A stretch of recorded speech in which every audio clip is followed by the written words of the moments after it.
The radical. Fundamental principles of freedom, rational self-interest, and individual rights. This is the Yaron Brook Show. All right, everybody. Welcome to Yaron Brook Show on this Monday, June 9th. We've got a lot to cover today. A lot of newsworthy stuff going on in the world to cover over the weekend and this morning. So we will just jump in and get started. So again, thanks for joining me. And let's start. LA broke out in riots. I think I've said that many times on this show. I've been doing the show for 10 years now, over 10 years. And yeah, there have been a few riots since then in Los Angeles. So Los Angeles, more riots. This time, demonstrations that turned into riots were basically, in response to ICE agents going into people's workplaces and arresting what they believe are illegal immigrants. It's not just that they're going to workplaces and arresting people. They're doing this in mass. They're doing this with tactical gear on. They're doing this with masked faces. They're basically, in a sense, the U.S. government has declared war on the illegal population. But it's more than that. It's how can they tell if they're illegal? So they go into a workplace and they're basically stopping and anybody who looks a little different, who primarily looks brown, and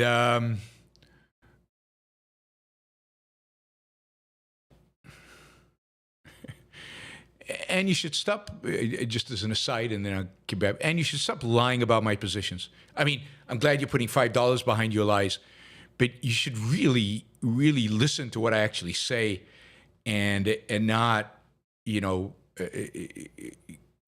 we'll get to it and I'll answer your question, but God, that is such an outrageous, just bold-faced misrepresentation of everything I've said and stood for 24 years. 24 years. It's just disgusting. It really is. It's dishonest because I've gone out wearing bulletproof vests to address the threat that is Islamists. I said something different. That is not what I said. I did not say Islamists are not a threat. I mean, listen to exactly what I said. And, you've listened to the show enough to put it in context of everything else that I've said and everything else I've said over the last 20-something years. She writes, you claim Islamists are not a threat to the U.S. nor Europe. Even if I misspoke somehow and said, in a flippant way, in the context that I think Christianity is a bigger threat, not to put that in the context of everything I've said about the Islamist threat. What I've written essays about this. I've written extensively. I've done whole talks. I've done debates. I've done panels. I stood up I've been attacked by all kinds of groups for my position on Islamists. And you take, I don't know what I said yesterday exactly, but you take, even if I said something out of context, you take it out of context, and that's what you write? I mean, you often, have hostile questions and you present your questions in a hostile way, but this is beyond the pale. I said they can't take Europe. That's right. And I can argue why they can't take Europe, but that's not what that's not what you said. You claim Islamists are not a threat to the U.S. nor Europe. I've never said that. They're a massive threat. They can't win, but they're a massive threat. They kill people all the time. They destroy lives. The first show I did on the Yaron Brook Show was after Charlie Hebdo, defending the right to draw cartoons of Muhammad and to illustrate the extent to which Islamists are a threat to Europe, and Europe should wake up before a lot more people die. So what you're doing, I mean, you really should think about what you're doing, because it's, and you're putting it out there, and somebody new reads this and said, Yaron said that, to hell with him.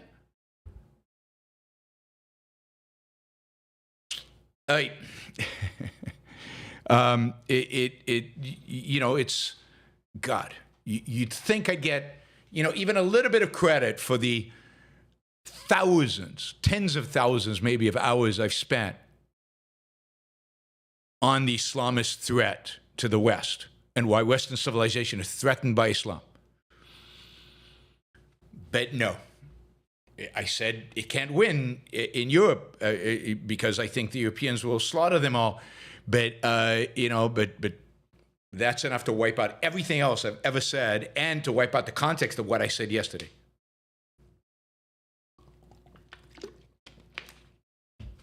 Sorry, but sometimes the dishonesty and the nuttiness, in public, it just is overboard. And particularly on this issue on which I've staked so much of my career, it just infuriates me. All right. Anyway, ICE goes in, and people started demonstrating.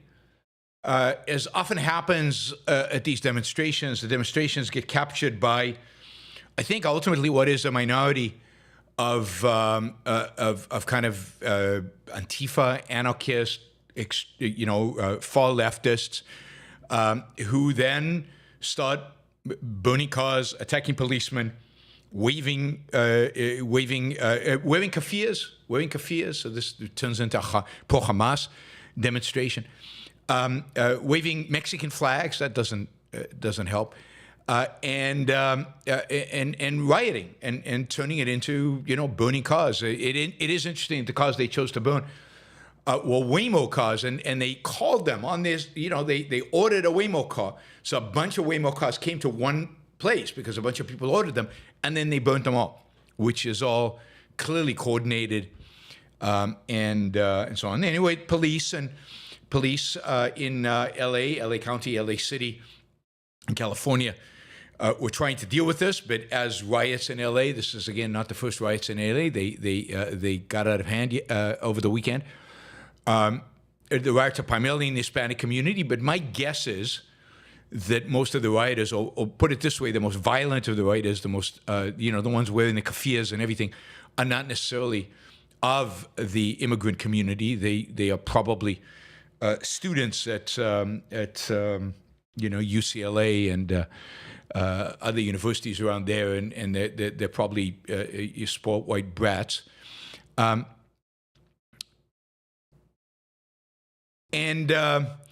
So all of that happened over the weekend, and there were also demonstrations in other cities, but none of them got quite as rowdy and quite as violent as the one in California. People were arrested. The police were dealing with it, maybe not dealing with it greatly, but they were dealing with it. Anyway, so on Saturday, Trump, tweeted this: "A once great American city, Los Angeles, has been invaded and occupied by illegal aliens and criminals. Now violent insurrectionist mobs are swarming and attacking our federal agents to try and stop our deportation operation. But these lawless riots only strengthen our resolve. I'm directing Secretary of Homeland Security Kristi Noem, Secretary of Defense Pete Hegseth, and Attorney General Pam Bondi, in coordination with all relevant departments and agencies, to take all such actions necessary to liberate Los Angeles from the migrant invasion and put an end to these migrant riots. Order will be restored, the illegals will be expelled, and Los Angeles will be set free. Thank you for your attention on this matter." I mean, note the language being deployed here, and which is just disgusting and outrageous in and of itself. Los Angeles has not been invaded. There's a lot of illegal immigrants in Los Angeles, but the fact that ICE is going into workplaces in order to arrest them suggests that they're actually working, paying taxes, working for a living, not criminals. I mean, this is the problem. They can't find enough criminals, and now they're hunting down and arresting and treating really, really badly hardworking immigrants who happen to have crossed the border without permission. What a crime. Oh, God, what a crime. And the city's not occupied. Even with the riots and even with the violence, my guess is 90% of Los Angeles didn't even know what was going on unless they had turned on their television. They were probably unaffected. This is clearly just a disgusting language in which to apply to this. These are not insurrectionists, mobs. The only insurrectionist mob that I've seen in the last few decades in the United States was the mob on January 6th, storming the Capitol. A number of people have put videos of that mob up online, and people confuse it with LA, but there's no similarity. That was an insurrectionist mob. And that's a mob that Donald J. Trump pardoned. All of them, even the ones who brutally beat police officers in a much, much more violent fashion than anything happening in LA right now. Now, riots are lawless and riots are wrong and riots are bad. I even think demonstrations that block traffic and do things like that are wrong and should not be allowed. But on the other hand, I completely understand the unbelievable frustration of people in communities that are peaceful, that are hardworking, that are trying to feed their families, and they're being brutally attacked by, militarized ICE, militarized immigration officers. And I think demonstration is what they should be doing. It is, of course, sad that these demonstrations are taken over by the far left, the far left that is driving these demonstrations and into riots. I mean, there's no reason illegal immigrants or immigrants or in these communities would be burning Waymos. Waymos is a statement about technology taking jobs. It's a leftist, attack and talking point that has nothing to do with the immigration issue. There's zero reason why illegal immigrants or the people within that community should be wearing kaffirs. The kaffir is a symbol of support for Hamas, and as such, is a far left talking point that has nothing to do with this community. There's, so the tactics being employed, the organization that the people rioting, the organization that they are showing, and the causes that they seem to be fighting for have nothing to do with immigration, have nothing to do with ICE. And it is tragic that a valid concern around militarized deportations has turned into riots and giving an excuse for Donald Trump to declare another emergency. Like, this country is under, God, we must be in real deep trouble because there's emergency at every corner. To declare another emergency so as to deploy the National Guard. So what Donald Trump did was basically federalize the California National Guard and deploy it in Los Angeles. This is the first time that the National Guard has been deployed into the state National Guard has been deployed by the federal government without having been requested by state or local officials since the 1960s during the Civil Rights era, when the National Guard was deployed in order to put into effect the Civil Rights Act and prevent massive discrimination and massive attacks on blacks in the South.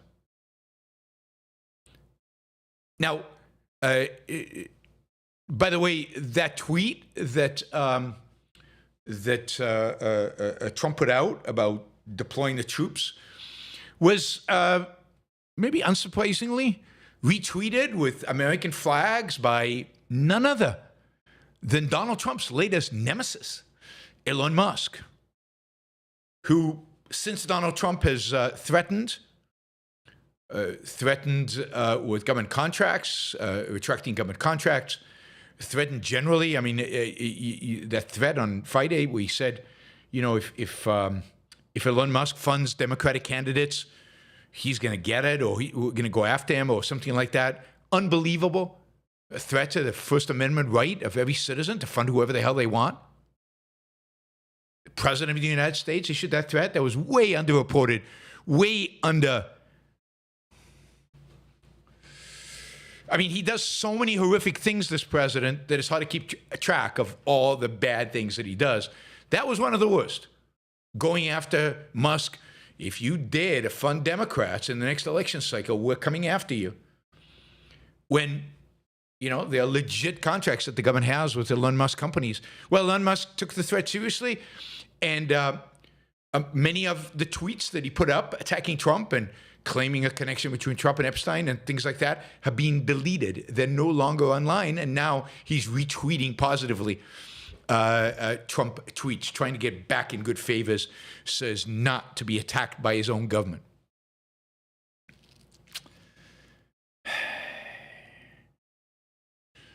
Later in the weekend, Donald Trump tweeted, "We made a great decision in sending the National Guard to deal with the violent, instigated riots in California. If we had not done so," listen to this, "if we had not done so, Los Angeles would have been completely obliterated." I mean, catastrophizing, just absurd exaggeration, fear-mongering, particularly among, I think, the MAGA masses who maybe never been to LA and have no clue what's going on other than the pictures they see on TV and this kind of BS. He continues, "The very incompetent governor, Gavin Newsom, and Mayor Karen Bass should be saying, 'Thank you, President Trump. You're wonderful. We would be nothing without you, sir.'" I mean, imagine wanting people to say to you, "We would be nothing without you, sir." I mean, what kind of a human being demands that of other people? Instead, they choose to lie to the people of California and America by saying that we weren't needed and that these are peaceful protests. Just one look at the pictures and videos of violence and destruction tell you all you have to know. We will always do what is needed to keep our citizens safe so we can together make America great again. The 2000,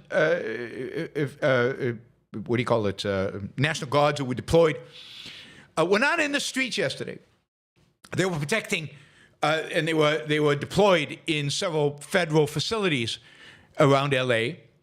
But that is not where the fires were. It was not where the demonstrators and police clashed.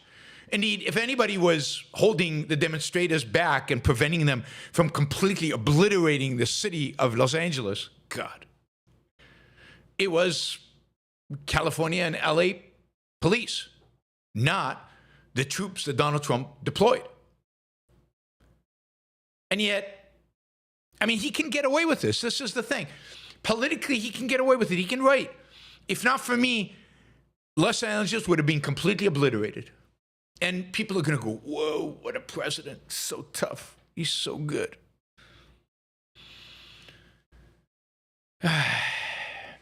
So, I mean, everything about this presidency just, I think, shows us the extent to which, I don't know, this country is gone down a path of ignorance and subservience and unthinking, ultimately driven, I think, by tribalism, in a way that I've never seen this country behave, and this president manifests this. And I know I'm super anti-Trump because, you know what? He deserves it, and I'm super anti-Trump. I mean, and if that makes me to the left of, if that makes me more anti-Trump than MSNBC, then so be it, because it's Trump deserves it. The reality is the National Guard was not deployed in the streets at all on Sunday. All the efforts to deal with yesterday's demonstrations and riots in the city were handled by LAPD, LASD, and CHP, California Highway Patrol. There were no crowd control measures carried out by the National Guard. But can't prevent Trump from taking credit for all of it. It was him. He saved Los Angeles from burning down. You should call, if you have friends or acquaintances in LA, you should call them and ask them whether LA was on the verge of being disseminated. Anyway, the executive order, the special order that Trump used to deploy National Guards can also be used to deploy the U.S. military, including Marines, based on the decision of the Secretary of Defense, Pete Hegseth. It is at his discretion. It is also true that under the kind of order that he put together, that Trump put together on Saturday, they can be deployed anywhere in the United States, not just in Los Angeles. So Trump has just assigned to himself the ability to deploy American National Guard and troops any way he so desires. Trump was actually asked, I've got the video in front of me, actually asked, what is the bar for sending Marines into Los Angeles? And Donald Trump said exactly what you'd expect him to say. He said, quote, the bar is what I think it is, unquote. It's whatever I want, whatever I feel like, that's the bar. Dangerous bar, dangerous position to put the country, right? Remember that on January 6th, Donald Trump was president. And the one thing Donald Trump did not do on January 6th, the one thing he did not do on January 6th was call the National Guard to help suppress the riot that was happening on Capitol Hill. And those Capitol Hill cops just got brutalized for absolutely nothing. And again, all of those people who did the brutalizing have been pardoned.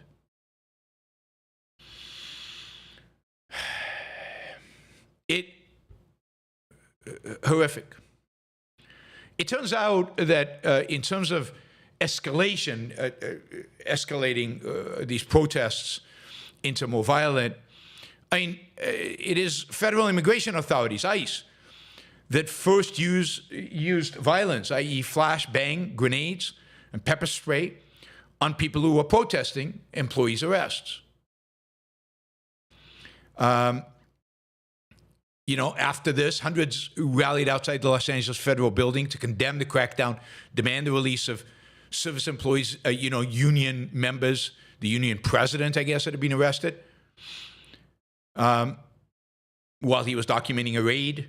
The, Service Employees International Union California president, David Huerta was arrested, right? Or detained at least. So it looks like ICE attacked protesters first. But look, riots are never appropriate unless you're moving towards revolution. There's no excuse for rioting. There's no excuse for violence. And the criminals, those who burn cars, those who are using violence against police should be arrested and they should be, thrown in jail. They should be punished to the full extent of the law. And the demonstrators, the real demonstrators, the people who are really concerned about what ICE is doing, should be the first ones to advocate for that. But, this is what happens. And this is what, lots of people warned about this, that if Trump was going to fulfill his campaign promise, a mass deportation, not just of criminals, not just of illegal immigrants that were, joining gangs and becoming criminals. But if Trump was going to do mass deportation of people working and living, many of them living in the United States for decades, if he was going to do that, then that was going to cause problems. That was going to cause people to get really upset. And I can understand them. And I think demonstrating this makes a lot of sense. Just stop the violence. It hurts your cause. Stop waving Mexican flags. It hurts your cause. Kick out the guys who are wearing kafirs. It hurts your cause. I mean, the anti-tech attitude that caused people to burn down the Waymo cars hurts your cause. Focus on what matters. The immigration issue, where you are in the right. Stephen Miller, of course, never to miss a beat. Stephen Miller from the White House writes, believe it or not, California used to be a paradise. Mass migration has brought us to where we are now. Really? So it's illegal immigrants that forced California to adopt high taxes. It was illegal immigrants that actually got the Californians to invest in high-cost speed rail that never got built and, wasted billions and billions and billions of dollars. It's migrants overwhelmingly, that have brought California to the overregulated, monstrosity that it's become. The wage hikes to public sector employees, that's all immigrants, particularly the illegal ones. Or the really high minimum wages and all the other horrible policies that California has passed. All of that is not, that's not our politicians. That's not our intellectuals. It's not the voters. That's all illegal immigrants. You didn't know that. You didn't know that illegal immigrants were actually the ones in control of California and driving it towards, the horrible policies that it's engaged in. But no, Stephen Miller will do anything and everything to demonize and dehumanize migrants. And as such, he is, of all the people surrounding Trump, he is the worst. He is, it's real evil what he does. The consequences are going to be much more violence, and it's going to be on his hands. By the way, somebody criticized, a journalist criticized Miller for some of his comments on immigration pretty viciously. The Trump administration is now asking this journalist employer to consider firing him because, to criticize Miller and Donald Trump like that is just not acceptable for. This is the free speech president. Why is ICE agents masked? Because they're afraid. They're afraid for their lives. If they show their face, people are going to come after them, right? ICE is afraid. So it uses the same tactics that the supporters of Hamas and university campuses use. They use the same tactics as the rioters are using, or some of the rioters are using in LA right now. They use the same tactics as, cowards everywhere use. What exactly are they afraid of? Their lives are going to be threatened, really? They're threatening people's lives, but they are law enforcement officers. They should be held accountable for what they do. Part of that accountability is not covering your face. It is authoritarian regimes that have their police, their law enforcement, cover their face. For exactly that reason, they do not want to be held accountable for what they do. Just to give the lie to the idea that all this is done to make America safe again, safe to prevent murder, rape, robbery.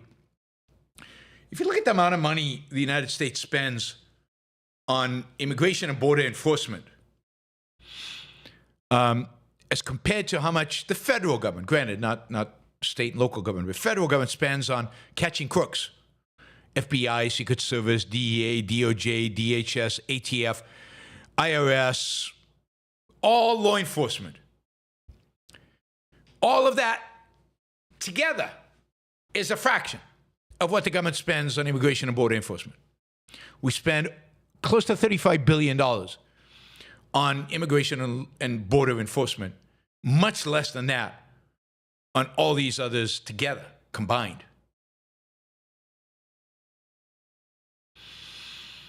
And if you look at their latest big, beautiful bill, or one of the areas where we're going to be spending a lot more money in order to save America from all those criminals is not by beefing up the FBI or by giving grants to local police. You know, about 50% of all murders in the United States go unsolved. We're not putting lots of money into that, like helping police forces in cities all around the country, you know, buy into better technology or hire thousands of more police officers. I mean, you could do that. The federal government could raise the money and then tax and use the tax money and then give grants to different police forces around the country to beef up their resources so they could catch the criminals and the gang members and send them to jail or send them to El Salvador, but criminals. No. We are going to add 167 billion to the border and immigration enforcement. So we're going to take a budget of just under 35 billion and turn it into a budget of 200 billion. 200 billion. I mean, they're going to be able to build unbelievable walls along all our borders. They'll be able to equip ICE with maybe tanks so they can go into Walmarts, break down the walls and with their tank and arrest people. $200 billion. And nobody cares. Nobody cares. I mean, here's a great way to cut government spending. Just keep border and immigration enforcement at the levels they are right now.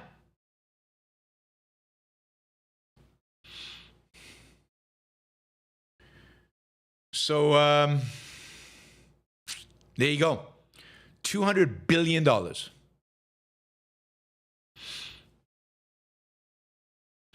So yeah, we'll see how that is deployed. Finally, and this is the bottom line, right? You know, Matt Walsh, from Matt Walsh, you know Matt Walsh. Matt Walsh writes, ban all third world immigration, legal or illegal.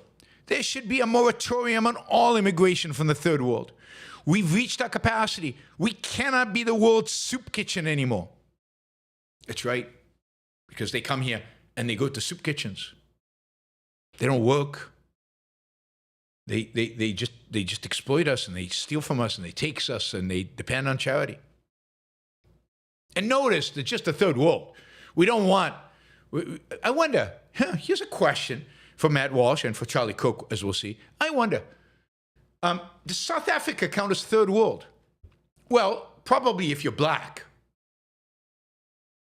But what about if you're white and Afrikaner?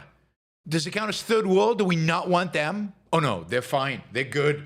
They're refugees. They're wonderful. Why? What's the difference? Because they're white. Charlie Cook. It's time to ban third world immigration, legal and illegal. We've reached our limit. We have a huge cultural, educational, housing, financial, and essential services problem. Not just problem, it's an emergency to fix now because of it.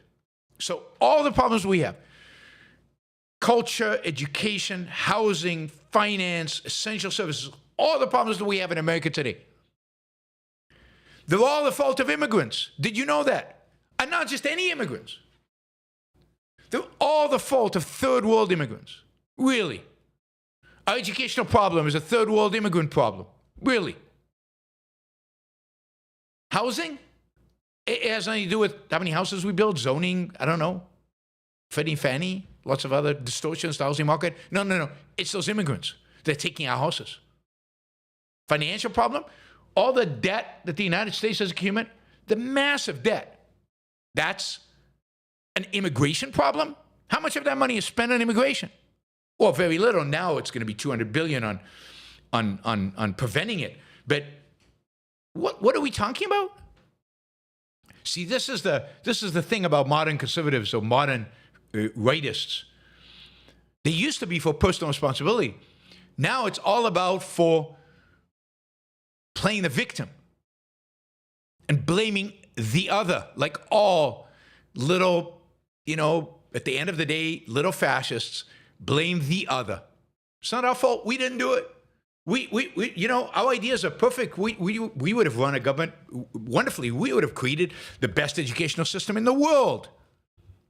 But it's those guys. They ruined it. They destroyed California. They're destroying the country. They're bankrupting us. They're creating a cultural, educational, housing, financial, and essential services problem, which we wouldn't have had if not for those guys. And, they have a different color skin. They look a little different. And, yeah, we don't like the way they speak.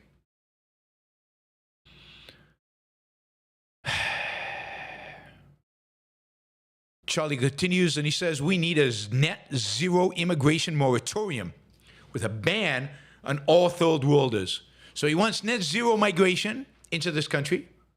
So the same number of people come in as leave, and zero from third world. However, he defines third world. This is where we are. All right. So, LA we need to continue watching it and see how it evolves. To what extent Trump uses this ultimately to deploy and to allow him to deploy troops all over the United States or wherever he feels like he needs to, wants to, because it's his emotions that dictate this. There's no, he's going to take credit for whatever success happens in LA. Again, even though the National Guard has done nothing so far. He's already taking credit. This is horrific, particularly in the context of the inaction, and worse, the ultimate support for the January 6 riots. These riots are nothing as compared to other riots I've seen in LA. Stopping them should be a priority and I wish that was the priority, but that's not the priority. This is more about electoral politics. This is more about patting himself on the back. This is more about a huge power grab, which by, applying this executive order he can now deploy troops anywhere. So we need to watch. And see what happens, how this evolves. And by the way, as a part of this, it's worth noting, part of this whole attitude towards immigration, that on Friday, Kilma Abrego Garcia, you remember the El Salvadoran man who was deported by accident to the El Salvadorian jail, and whom the courts required the Trump administration to return to the United States, and they claimed, oh, no, they can't do it, they can't return him. Anyway, it turned out that he has been returned to the United States. And to save face, the Justice Department has announced that they will be trying him. He's going to face charges for human trafficking, and I think gun smuggling. I think that's it, right? So human trafficking and gun smuggling. He's going to be tried for being a member of the MS-13, and that he worked with this transnational criminal organization, and then he's going to everything they do, human smuggling, drug smuggling, is going to be blamed on him. This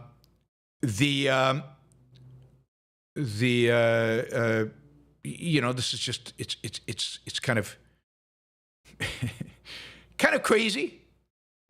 They brought him back to send him to jail, to make him a criminal so they can send him back to El Salvador, to the high security jail in El Salvador. It'll be interesting to see how this trial plays out. It was reported on Friday that Ben Schrader, who is a high-ranking federal prosecutor in Tennessee, was resigned as a result of the case against Garcia, claiming that he believed that the case was, quote, being pursued for political reasons. I'm shocked. No, the Trump administration would never do that. They would never go after somebody for political reasons. They wouldn't deploy troops for political reasons, just to look good to their base. That would never happen. Anyway, yes, we talked a lot about Garcia, and now the Supreme Court can breathe easy. He is back, and now he's going to be tried. And talk about kangaroo to courts. It really is. This is America. Welcome to the United States of America. Well, if we leave America for a little bit and we go over to the Middle East, specifically to the Eastern Mediterranean, there was a boat, a aid boat, a boat filled with aid for the Palestinians, loaded with tons of aid. Actually, a pretty small boat with very little aid. Most of that aid, I think, was consumed by the people on the boat because they had to eat. This boat was heading towards Gaza to bring it aid to break the Israeli blockade of Gaza. On that boat was the great moral crusader of our time, who has made herself the great moral crusader since she was, 15 or something like that. She is now no longer 15. She's now, I think, in her 20s, although she still looks very, very young. Greta Thunberg was on this boat, and this boat was stopped yesterday by the Israeli Navy. They actually deployed a SEALs, a SEALs team, the premier Special Forces group, in order to board the boat. The SEALs team brought Greta and her companions sandwiches and drinks as they attached the boat to an Israeli Navy boat and pulled her towards a port in Israel. Greta has put out a video declaring and telling the world that she has now been kidnapped and is being held hostage by by Israeli commandos. That they please, do everything you can to free Greta. I mean, Greta, eating her sandwich, is now a victim of kidnapping. I mean, there's something in me, and it's small because I'm not that cruel, that wishes she'd made it to Gaza, and that Israel would have allowed her to meet up with Hamas and spend a little time there and get to know the Hamas. They would have loved her. They would have really liked Greta. They could have talked about gay rights or about climate change. They would have been very enthusiastic, I'm sure, about the fact that the world is going to end. I don't know why does Greta care about Palestinians if the world's going to end anyway, like in 3 months. Is the 5 years up yet? Are we there yet? Have we? Is it all over yet? Anyway, it should be any day now, according to Greta. Anyway, Greta is calling on her comrades all over the world to come and support her and to put pressure on the Israeli government, on the Swedish government, I guess, to release Greta and the others as soon as possible. Israel has said from the beginning that their plan was to take them to ports in Israel and put them on a plane and send them home. Poor Greta is being held hostage. And it's going to take Swedish government pressure on Israel to have her released. Really? Who does she think she is kidding? I mean, the world is kind of it's a circus out there. It's a circus. Left, right. It's a circus that everybody is dancing to. What a place. They're going to send her on a plane. I mean, she might be complaining because the plane is a gas-guzzling machine. I hope they put her in the back of the plane and coach in the middle seat. But yeah, I mean, she would be horrified. They really should give her a dinghy with a a little kayak maybe, and have her try to row to Cyprus or something. But I mean, I think the yacht she was traveling on had a diesel engine, if I'm not mistaken. I don't think it was a sailboat. So yeah, I mean, I don't know what Greta's obviously not concerned about global climate change anymore. Interesting. Maybe she discovered she was wrong. Maybe that happened. Hard to believe. All right, on a more serious note, it's always important to remember that there's still fighting going on in Gaza, and Israeli soldiers are still dying in Gaza. I think it's horrific that Israeli soldiers are still dying in Gaza, but it's happening. Indeed, on Friday, 4 soldiers were killed, 5 were injured when they entered a building in southern Gaza that had been rigged with explosives. The building collapsed on them. They were clearing a Hamas compound, and the bomb detonated, or the whatever detonated, explosive detonated, and they were all killed. These are all young kids. If you look at their pictures, in their 20s. I think one of them was 33. It's just horrific. I mean, I don't understand why Israel doesn't just flatten these buildings. Why does it actually send troops in? Maybe we're looking for a tunnel entrance. I don't know. But you'd think they just flatten them. Now, maybe it's rules of engagement. But given how many of these buildings are booby-trapped, given how many soldiers Israel has lost to booby traps, basically, to soldiers going into clear buildings that turn out to be booby-trapped to the extent that the soldiers miss when they enter, they should just flatten every building they're suspicious of, every single one of them. You just turn them into dust. And, much of Gaza is that way. You just keep doing it.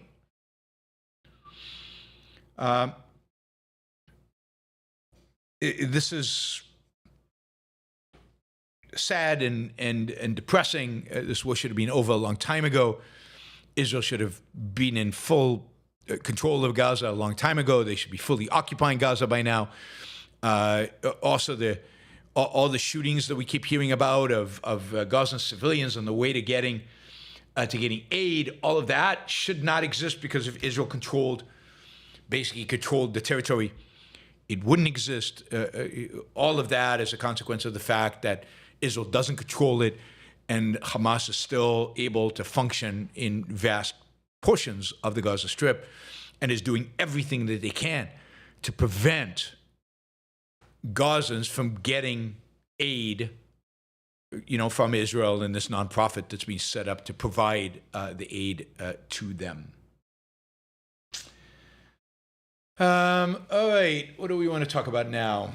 All right, let's a little bit of change of pace. Let's talk about SCOTUS, about the Supreme Court. Had a busy Friday, and they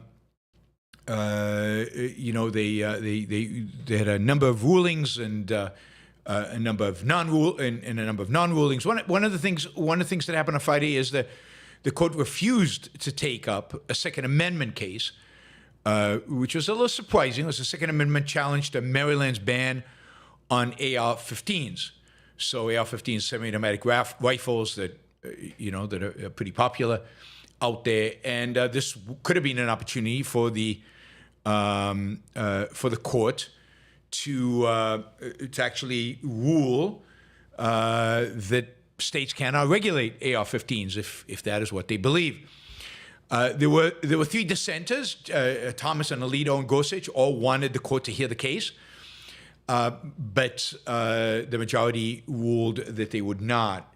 Kavanaugh expressed strong support for the idea that AR-15s are protected by the Second Amendment, and urged the court to take up other bans elsewhere, where they could make a ruling about this once and for all, and he was hoping they would do this in the next term or 2. I mean, I think there's going to be a lot of legalese in trying to interpret why Kavanaugh sided with not taking this case and wanting to take other cases, and what are the differences.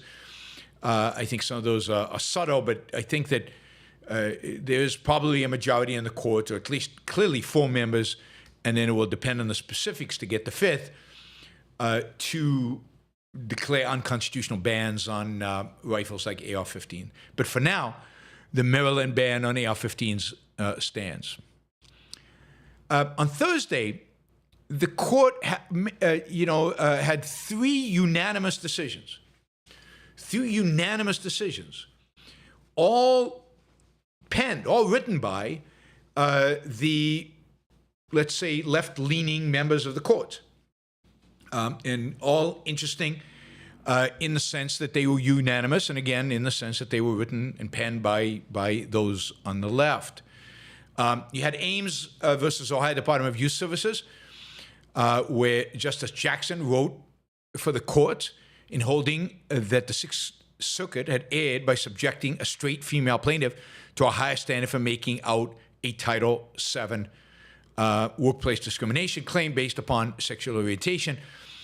This is about the reverse discrimination argument, and this is huge and a real shift. I mean, this is the kind of case that 10 years ago, the left would have probably won. That is, they would have ruled that reverse discrimination is not discrimination, that you can't discriminate against the majority or whatever. And the fact that now even the 3 leftist judges are willing to acknowledge the legitimacy of the reverse discrimination case, I think is a huge breakthrough. And it's again, I talked about this Friday, a big step towards ending kind of the DEI woke mentality, attitude, political progress in this country. And this relates to private companies' discrimination. Right now, what the court is saying is all forms of discrimination are wrong. Now, ultimately, what they need to rule is that the section of the Civil Rights Act that prohibits private companies from discriminating is against the Constitution, is not within the powers of government to prevent private individuals from discriminating on private businesses. That is the real revolution. We will see if and when that happens. But this is a step in the right direction to making it now so absurd. Everybody can claim discrimination, and it doesn't matter whether you belong to the minority or the majority. In Smith & Wesson Brands versus Estudios Unidos Mexicanos, the court ruled throughout a lawsuit that was brought by the Mexican government that it accused U.S. gun manufacturers of knowingly supplying firearms to Mexican drug cartels and thereby aiding and abetting their unlawful conduct in Mexico.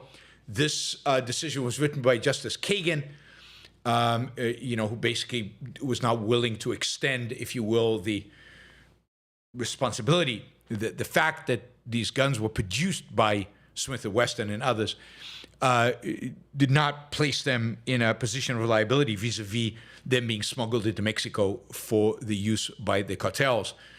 Most of the guns in Mexico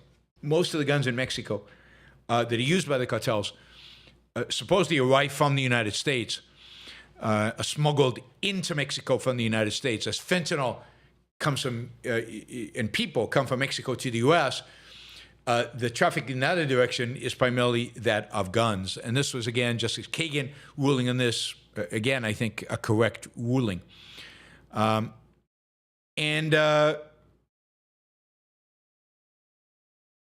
In Catholic Charities versus Wisconsin Labor and Industry Review, Justice Sotomayor, another of the left-leaning justices, wrote for the court, holding that the Wisconsin Supreme Court's application of the Wisconsin tax exemption violated the First Amendment in that it imposed a denominational preference without a compelling government interest for doing so. I hate compelling government interest stuff, but there you go. So they couldn't discriminate between different religious affiliations for denying them a nonprofit status.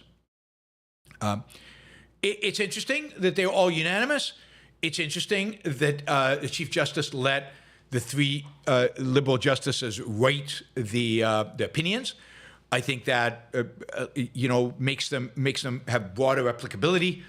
It also probably makes them less radical. Probably the language is probably a little softer than it would otherwise be on some of the issues. But yeah, these were, I think, a big deal, and a big deal that it was actually done that way. Also, on Friday, in a non-unanimous fashion, the court ruled for the Trump administration against other judges who had placed injunctions on the ability of DOJ to access things like Social Security information, and the courts lifted the stay so the DOJ can access that information again, pending the lawsuit going through and discovery and everything to do with the lawsuit itself. This was a 6-3, and generally what we've seen is the court has tended basically to allow the Trump administration to continue doing what it's doing while these lawsuits continue. That is, it's for the most part, with the exception of the immigration stuff, some of the immigration stuff, and we'll see what happens with tariffs. But for the most part, is allowing the Trump administration to continue doing as the actual cases go through. That is, they could ultimately rule that what the Trump administration is doing is unconstitutional, needs to stop. But they're not stopping them in advance of that. They're letting them do it and letting the court process happen. That is, it goes to the district courts and then gets appealed to the appellate court, and then it'll get appealed to the Supreme Court. They're letting the process work its way through the courts, except in cases like the immigration, where people's lives are immediately affected in a big way, like being imprisoned for life in a jail in El Salvador. So and that's where the court is clearly split 6-3, where the three more left-leaning judges would like to block the Trump administration from continuing the action, and block it while this is all under review. Okay, let's see. I saw some big stickers here. Yeah, Melanie, 50 euros. Thank you, Melanie. Really, really appreciate that. Thank you. Mike, thank you for the sticker. Esoteric Dichotomy, thank you for the sticker. Catherine, thank you for the sticker. And Maria-Leen and Silvanos got us started early on. Thanks, guys, for the sticker. We are still, a fair distance from our goal for the second hour. We're just about ending the first hour now. We still got a while to go. We're going to do 2 hours easily, maybe 3, potentially 3. That's why I put 750 as the goal. We do 250 an hour. So please consider asking questions, but not just asking questions, using stickers or any way you want to support the show. Keep them coming, and let's try to hit that goal for at least 2 hours for a second hour, but potentially if we go for 3 hours, let's hit the 3 hour goal. Whoops, I didn't mean to press that button, but I did. All right. Let's see. Where do we want to go from here? China trade. Yeah, numbers came out this weekend about trade in May with China, and what we see is the Chinese shipments to the United States sank by 35% in May from a year earlier in May. That is May over May. This May was 35% smaller, and a part of that is because in March they imported so much in order to get in before the tariffs came in, that a lot of companies have inventory from that, so they didn't. But April saw a decline, a significant decline, 8.1%. No, that's not the right number. Anyway, a decline in April, which I don't have the number of, and now a 35% decline, 35% decline in May. It's the biggest percentage decline in U.S.-bound shipments since COVID, since February 2020, the beginning of COVID, where everything kind of shut down. And 21% drop in April. So 21% drop in April, and then from previous April, and then 35% drop from the previous May. Now, for China, most of the decline in exports were offset by shipping stuff elsewhere in the world, primarily Southeast Asia and the European Union. Overall, Chinese exports rose 4.8% in dollar-denominated terms, and from May of a year earlier, and it was it had increased 8.1% in April. So China's still exporting, just exporting elsewhere, and it's exporting to other places around the world. But the United States is not importing, and we still don't feel the shortages. So that is interesting that we don't feel the shortages yet. I'm going to be interviewing Scott Lincecum soon on the show, and we'll be talking about trade, and we'll be talking about how the trade affects and why we're not feeling shortages and why we haven't seen prices go up yet in significant manner in terms of top-line inflation numbers, CPI. But we'll talk about all things trade with Scott Lincecum when he's on the show, I think in a week. With regard to trade with China, the United States has sent 3 top officials to London to start negotiating with the Chinese today. I think it's today. I think the talks start today. They've got U.S. Treasury Secretary Bassett, Commerce Secretary Lutnick, and Trade Representative Greer are going to represent the United States in the talks. China's foreign ministry said that Vice Premier He Lifeng will be representing the Chinese. The problem, of course, here is that Bassett, Lutnick, and I think Greer all disagree about what the United States actually wants in terms of trade. They all have a very different perspective on trade. Lutnick is, I think, is not particularly smart, as it turns out, particularly with regard to trade, and doesn't really know what he wants. But it'll be interesting how these trade negotiations go, and what happens as a consequence. Trump, of course, has already said that he thinks that the trade negotiations will go very well, very, very well. He had a phone call with Xi, and that phone call went very, very, very well. And yeah. So that is.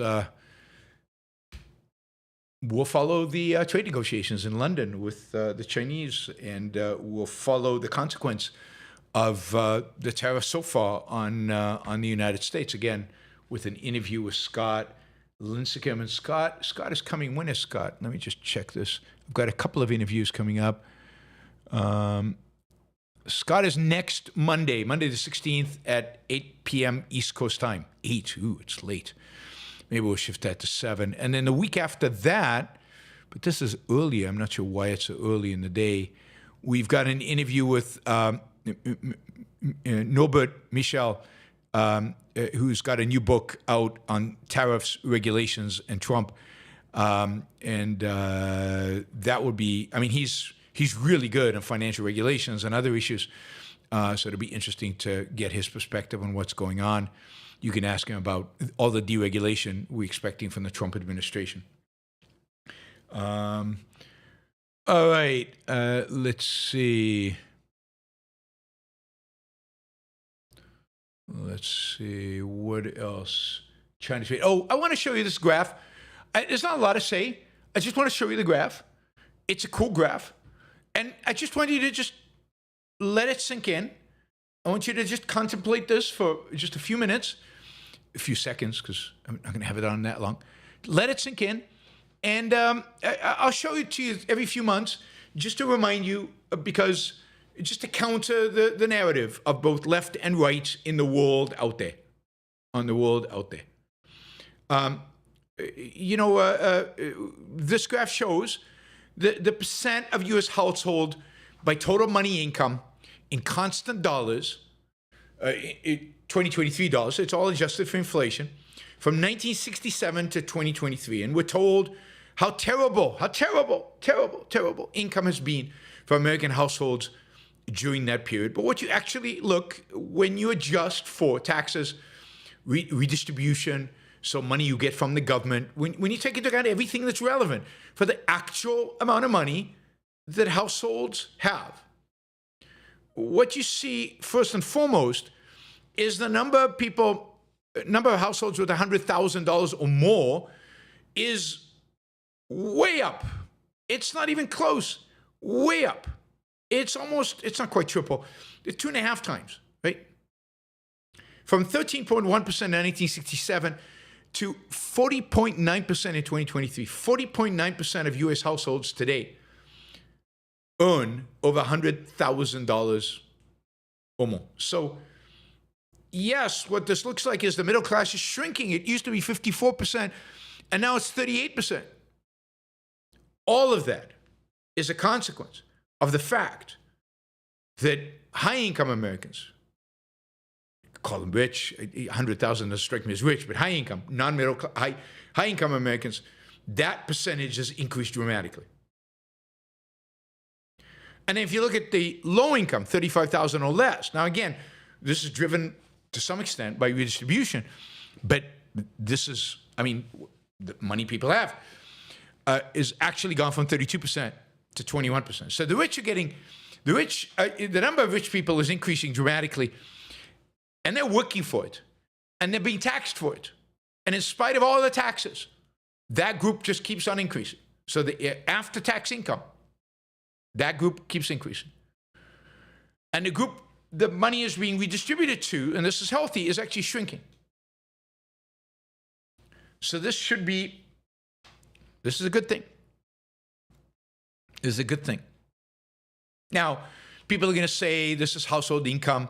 So this is caused by the fact that two people are working instead of one people working. Maybe the kids are working as well. So together it's all 100,000.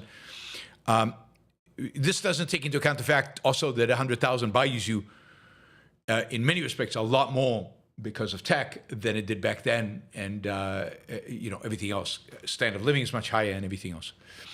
All right, let's see. All right, this is an amazing story, and I think this is an exciting story. Brian Armstrong, who is the CEO of the cryptocurrency exchange Coinbase, is a billionaire, has announced that he is ready to fund a U.S. startup that is focused on gene editing, human embryos. This has never been done in the United States. It's been done once in China. And that means that you would go in to an embryo and you would edit their genes to get rid of genetic diseases. It's the first major commercial investment in something like this in the world. The guy who did it in China, the scientist who did it in China, actually landed up in jail as a consequence in China. Armstrong, on June 2nd, in a post on X, announced he was looking for gene editing scientists and bioinformatics specialists to form a founding team for an embryo editing effort, targeting, whatever medical needs, like genetic diseases.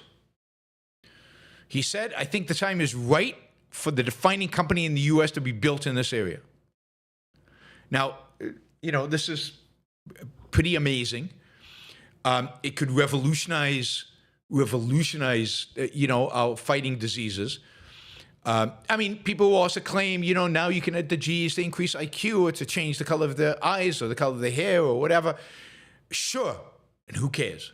So you can. What does that matter to anybody? But the real kicker here is you can get rid of a lot of diseases, a lot of inclinations toward diseases. Now, this is all motivated by the fact that there have been some dramatic improvements in gene editing technology recently. It's made it much safer. We saw the gene editing they did on that baby that I told you about a few days ago. So this is super exciting. It could lead to all kinds of things. I hope it comes true. That is, I hope he I mean, he has the money. I hope he deploys it and that he gets the scientists and they launch and that the regulators don't get in the way. Now,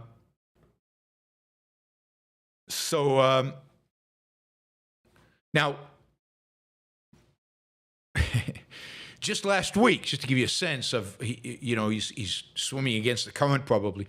Just last week, several biotech trade and academic groups demanded a 10-year moratorium on heritable human gene editing, saying the technology has few real medical uses and, quote, introduces long-term risk with unknown consequences.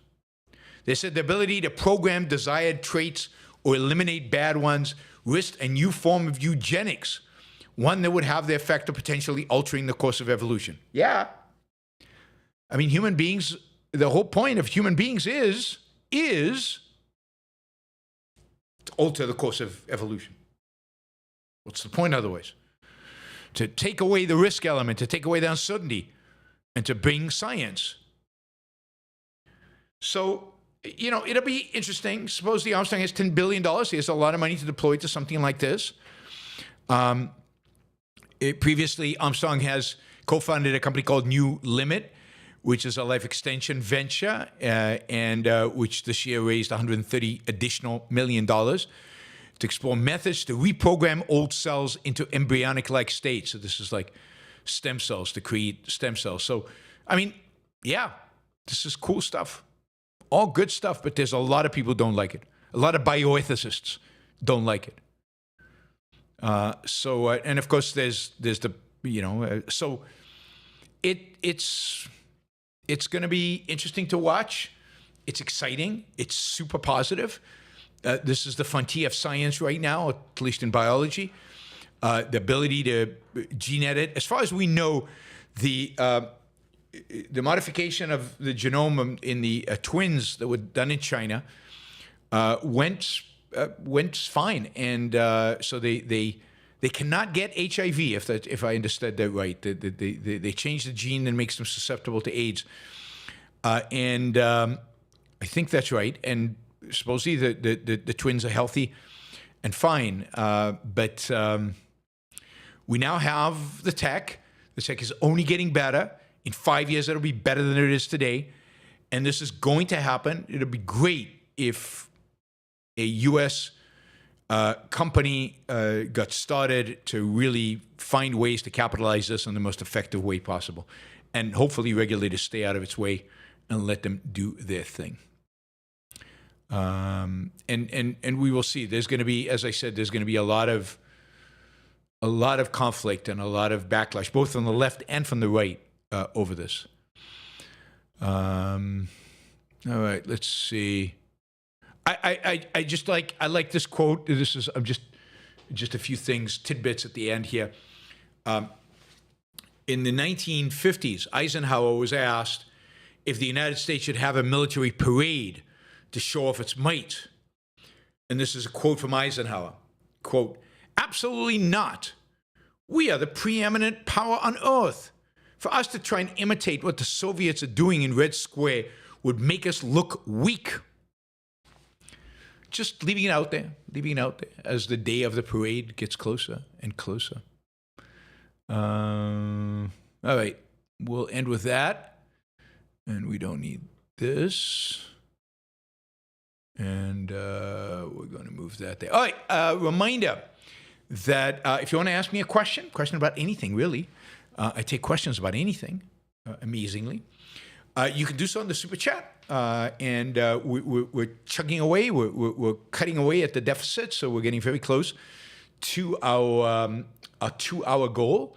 We're only $125 short of that goal, so feel free to jump in with questions and support that'll get us to that goal. Value for value. You're listening. You're getting some value out of what we're doing.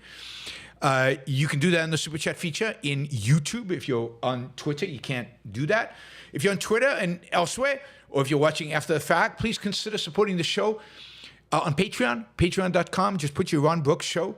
You can do it there, any amount, $5, $10, $25, $50, $500, $1,000 a month would be great. I love that. It really does provide a regular, predictable support for the show, and I know what's coming in. I will, I want to say something about, at $10 a month, you get an ads-free version of the podcast. So you get the podcast without any ads. So anybody who's listening out there to the podcast and you hate the ads coming in, just do $10 on Patreon, $10 a month on Patreon, and you'll get an ads-free version of the podcast. So please consider doing that. Of course, if you do 20, 500, 1,000, you get the ads-free version as well. So don't let the $10 limit you.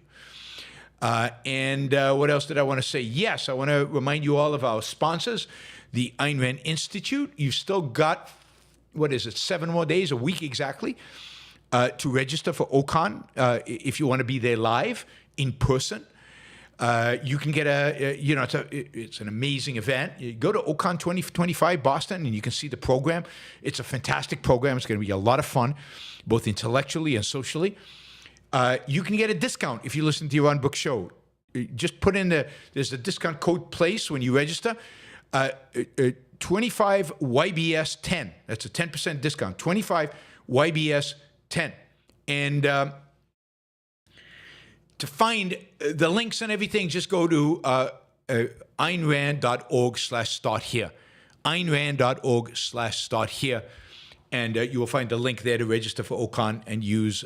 You can also use the discount, by the way, if you want to register for a online registration. That is, watch all the talks online without actually being in Boston, which is a shame because you won't have the personal interaction, but you'll still get the intellectual content online. So, consider doing that as well. And of course, we are sponsored by Alex Epstein. Alex Epstein is the preeminent voice in our culture in defense of really free market energy, electricity, applying free market principles to all of that, liberating the industry. He provides the best information, the best talking points. It'll make you smarter. It'll certainly make you a better communicator. It'll make you so much more knowledgeable about what's going on in terms of environmentalism and in terms of energy and fossil fuels and electricity and power.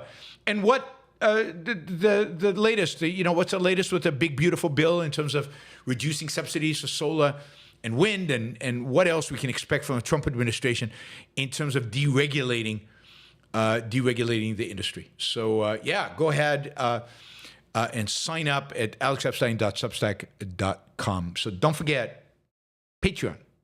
Don't forget to sign up at patreon.com for the Yaron Brook Show. All right, let's go to questions. Let's start with Remo, €60. Thank you, Remo. I know you do not give personal investment advice, but maybe you can give some personal development advice. What should one do during times of economic stagnation? For someone in his 20s in Holland, who is now a couple of years into his career, I mean, you should, I don't know that the fact that there's stagnation going on really changes what you should do. You should be investing your time in learning everything there is to learn about the career that you are pursuing. You should be working hard, particularly in your 20s. You should be working super hard to get promoted, to get advanced, to learn everything there is to learn, which will open up opportunities for you. Opportunities with the firm that you're working in now, but you always want to have your eyes open for opportunities in other firms, even other countries, particularly in Holland. You've got the entire European Union. A little more difficult is the UK or the US, but you want to keep your eyes open. What's going on? I mean, the other thing right now I would say is whatever your field is, whatever job you have right now, you should be really paying attention to AI. You should be paying attention to the latest AI models and the impact they might have, and are probably already having, on your profession. How can you use AI to do your job better? How can you use AI to push your skill level further? How can you use AI to gain a comparative advantage vis-a-vis your peers so that you get the promotion, or even your bosses, so that you get a significant increase in responsibilities and hopefully in pay. So AI is a big area where you should be studying, not the tech behind it, unless you're in tech, but its application, how to use it. In particular, the application, its application to your life, to your career, to what you expect down the road. So stagflation, growth, whatever is going on in the world, you should be focusing on really making the most of your career. Right. So absolutely push ahead. Boss says that I predict the AI will create more jobs than it will destroy, but it doesn't look like that at the moment. Absolutely looks like that in the moment. Every data point that I'm seeing about AI shows that it's creating more jobs than it's destroying. Every time a company fires people for AI reasons, it hires more people because it discovers it needs more people given AI. Unemployment is not increasing. The decline in tech jobs has nothing to do with AI. I didn't have time to cover this story today, but there's a lot of talk about the tax change that was made in 2017 that discouraged tech companies from hiring programmers in the United States. We'll go over that in another show. So no, there's zero evidence right now that I can see that AI is reducing the number of jobs out there.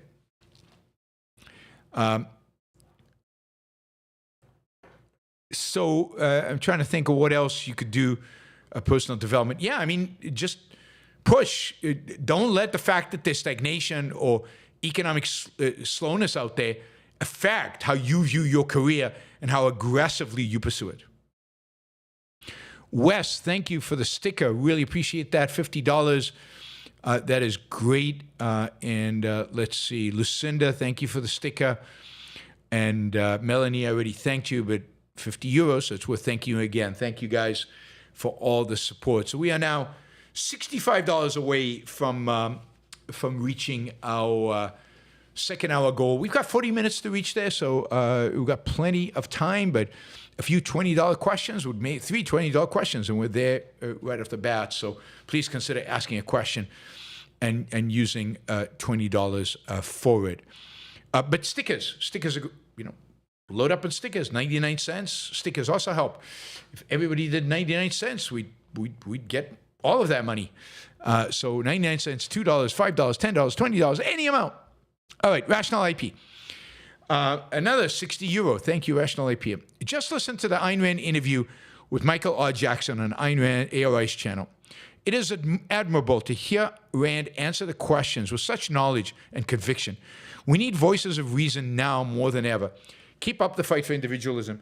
Yeah, I mean, I agree. I think if there were, we're not going to get another Ayn Rand, but if there were just more people, if we had dozens of intellectuals right now doing interviews, answering questions, doing podcasts, writing Substacks, building, creating intellectual content on scale.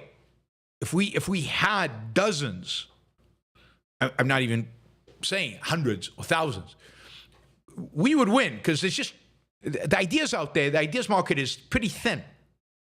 It's not serious.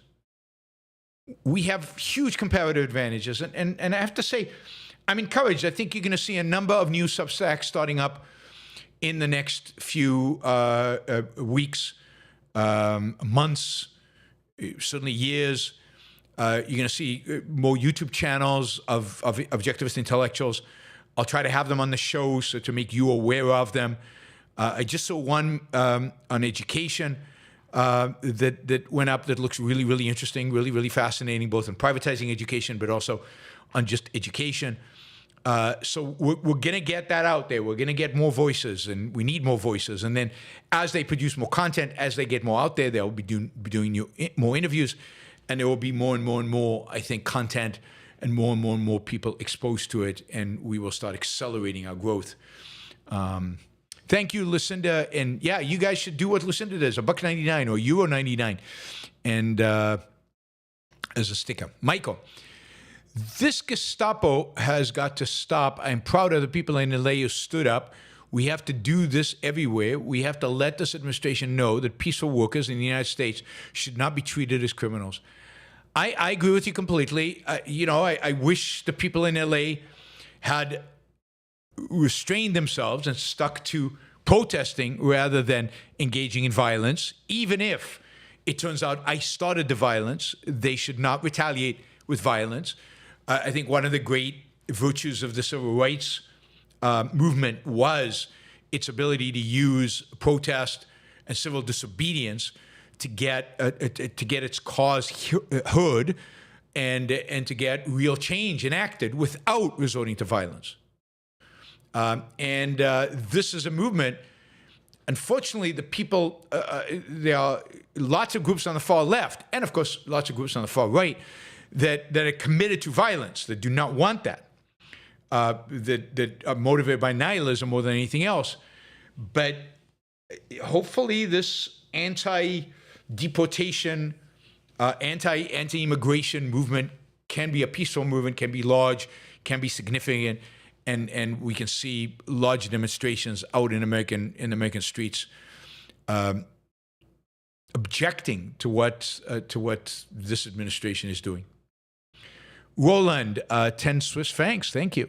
Swiss francs are still worth a lot, more than $1. That's good.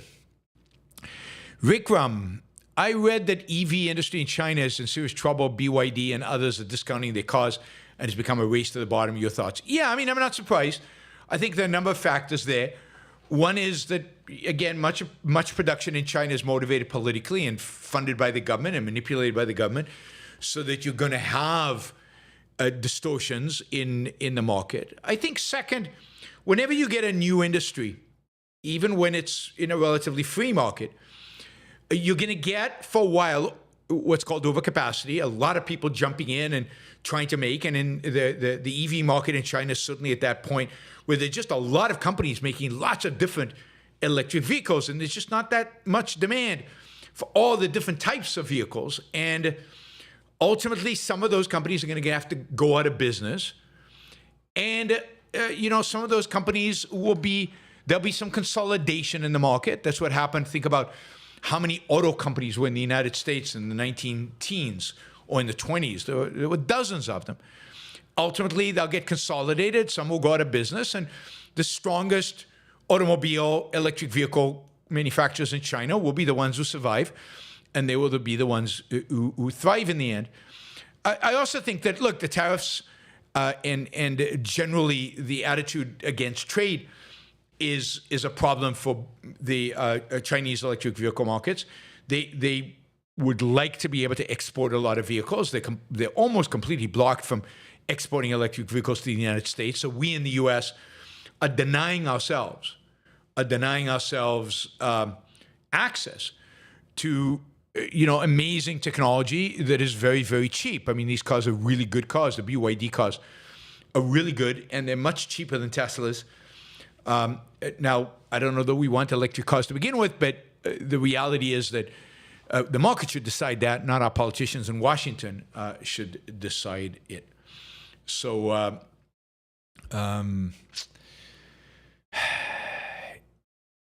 let's see.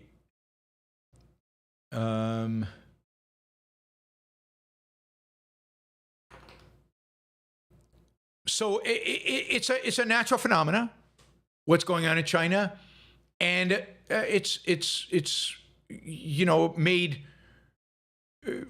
I guess it's egged on and made more severe maybe because of the trade, the tariffs and trade barriers that are being placed all over the world, including in Europe against Chinese electric cars, because all these countries are afraid because the domestic car manufacturers are going to suffer for the competition. All right, Tom. What unites Greta's climate change and Gaza positions? In the most elementary philosophical positions, would you say? I think I know, but I'd like to hear your take. Well, I think fundamentally it's a hatred of Western civilization. It's a hatred of the Enlightenment. It's a hatred of successful man. Man is successful. It's what drives hatred of Israel. It's what always has driven hatred of Israel. Israel is a successful country that has achieved much, and of course, climate change is is meant to attack industrialization. It's attacked industry and the profit motive and capitalism and freedom and everything to do with Western civs. So basically, all of this is motivated by hatred of Western civilization, driven by kind of a mentality of original sin, which Greta has in spades, a mentality of original sin combined with altruism, which is Christian. Now, so Greta is the ultimate Christian right now, even though she's probably an atheist, but she manifests Christian morality in everything that she does. And I think it's Christian morality driving her to all of that. So original sin, we are destroying the planet. Original sin, we're being successful, and there are supposedly victims here. Zero-sum mentality in both. All of it is zero-sum mentality oriented. But it's original sin, and I'd say altruism, and fundamentally hatred of the West. Hunter Gracious, thank you. $50 to get us over the 2-hour target. Thank you. Hunter says, Americans published famous British novel, A Clockwork Orange, without the final chapter, when Alex chooses nonviolence and seeks a better life. Instead, it ends with the implication he is unchanged and violent. What does that say about U.S. in 1962? Interesting. That is interesting. I didn't realize that. I mean, it's not clear what it says. It could be a rebellion against behaviorism. I mean, if you think about the movie, and I haven't read the book, I only watched the movie, and I haven't watched it in a long time, so correct me if I got this wrong. He is conditioned to hate violence. He's conditioned by, he gets these drops that make him feel really, really sick every time he sees violence or pornography on the screen. And therefore, in real life, every time he has the temptation to engage in violence, he gets that same nauseous feeling. And that is a way to condition him against the violence. And I guess in the book, does he choose to live a non-violent, better life? Or is it a result of his conditioning? That and it could be that what the American publisher decided to do was basically go against the behaviorists' model of viewing human beings as kind of Pavlov's dogs, that you can condition them one way or the other, and that it really had to be a real choice. Instead, he didn't really make a real choice. We're not going to let him live a happy ending in the end. Of course, he doesn't deserve a happy ending in the end either, right? He deserves bad stuff happen to him. Yeah, I mean, the film is a very disturbing film. It's amazingly made. It's the worst thing about the film is that it creates an association in your mind of the horror in the film with Beethoven's Ninth, because they keep playing Beethoven's Ninth Symphony in the film. But it's Stanley Kubrick, and it's amazingly made. In Hunter, it says, in the novel, the conditioning has failed, but he chooses to be nonviolent, affirming free will. Wow. Okay, I didn't realize that, and I can't remember if that's in the movie or not. But, if that's the case, then that's about the best ending you can have for a novel like that. And why would Americans cut that out? Because, whoever the publisher was in 1962 rejected the concept of free will, and so maybe they were affirming the behaviorism. Maybe they were affirming that you cannot change, or the only way to change is through this kind of conditional behavioristic methodology. Yeah, it's whatever it is that it says about America, it's not good. Like taking out the free will element in the novel is really bad. It's really evil, and it changes the entire theme of the novel. And I'm shocked that the author would let them get away with that. The author, you'd think, would have the right to basically determine whether that is the case or not. what chapters are published or not. So it's really weird. Maybe the original novel had that as the ending, and the American version, and then some publisher in Europe said, no, we want a happy ending, and he was forced to add a chapter, and then when the Americans published it, he was relieved not to. I don't know. It would be really interesting to read up about the history of Clockwork Orange and what really happened there. Observator Persh. Personal finance. Should electricity, water, gasoline be classified in my budget as a commodity? Fungible traded raw materials, public good, commercial good, public service, etc. So why do you care? I mean, what does it matter, right? It's in your budget as an expense, right? So I don't know why any of that matters. It's a tradable. It's not raw material exactly. It's not a commodity. Water maybe is a commodity. It's certainly not a public good. I don't believe there is such a thing as public good. I don't know what a commercial good. Public service, again, I don't like public, but it's kind of a public service, but it's not public in the sense that it's not all provided by the government. Why isn't it just categorized as a utility expense? I mean, that's how it's categorized in my budget.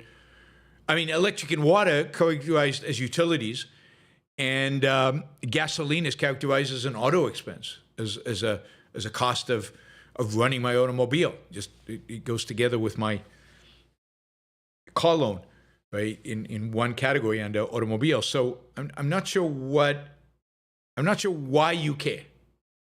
Why you care will help me determine how you should categorize it. If I knew that, understood that.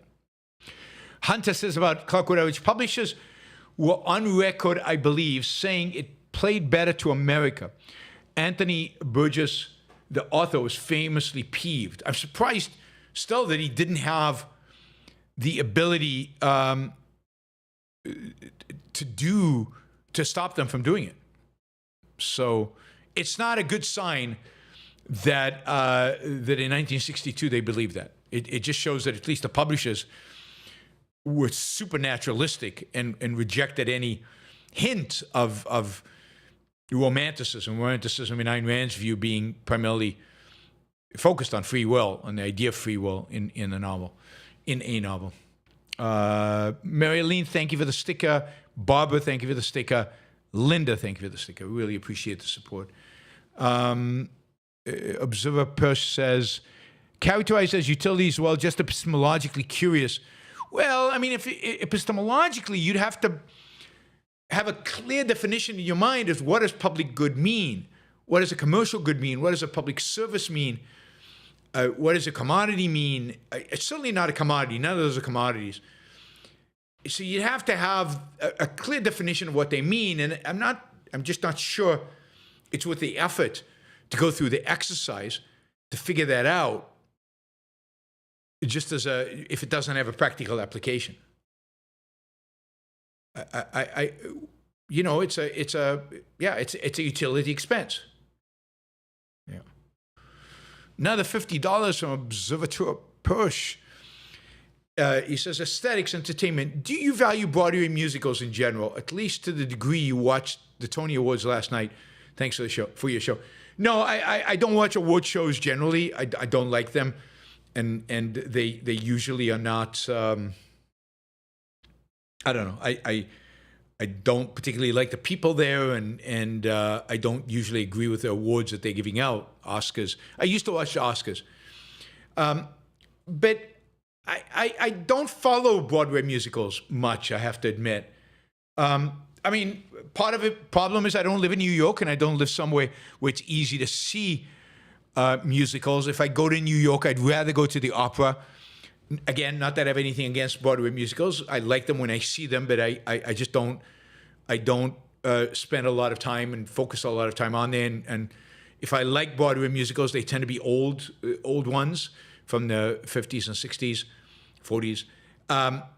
So I'm not really current on them. If I go to London, I'd rather see a serious play than a musical. But yeah, I mean, at least historically, there was some of the best music written was for musicals, and I think that's in the 20th century. Musical and film music is some of the best serious music written in the 20th century, and probably in the 21st century, much better than serious classical music by serious classical composers, which often is not music at all. So I don't, but not because I think it's no good. Ali, does Elon Musk represent the morality of capitalism, where manipulation, dishonesty, inflation, inflated ego, erratic behavior, and pursuit of attention are rewarded? No, because I don't think they are rewarded in capitalism. They're much more likely to be rewarded in a mixed economy. So I think Elon Musk represents a morality of a mixed economy, somebody who can,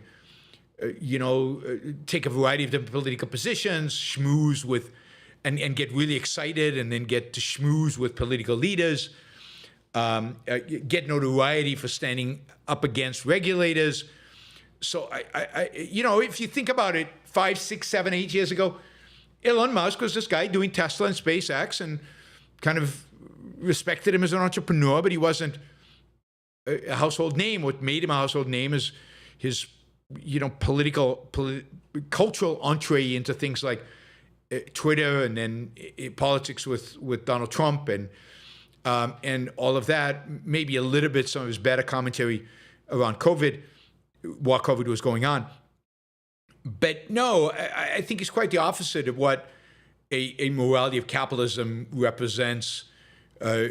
Capitalism is not involved in manipulation, dishonesty, or any of that. Sadly, people associate that with capitalism, and Elon Musk just reinforces their beliefs that those things are associated with capitalism. And in that sense, he does a lot of damage to capitalism. He does a lot of damage to it.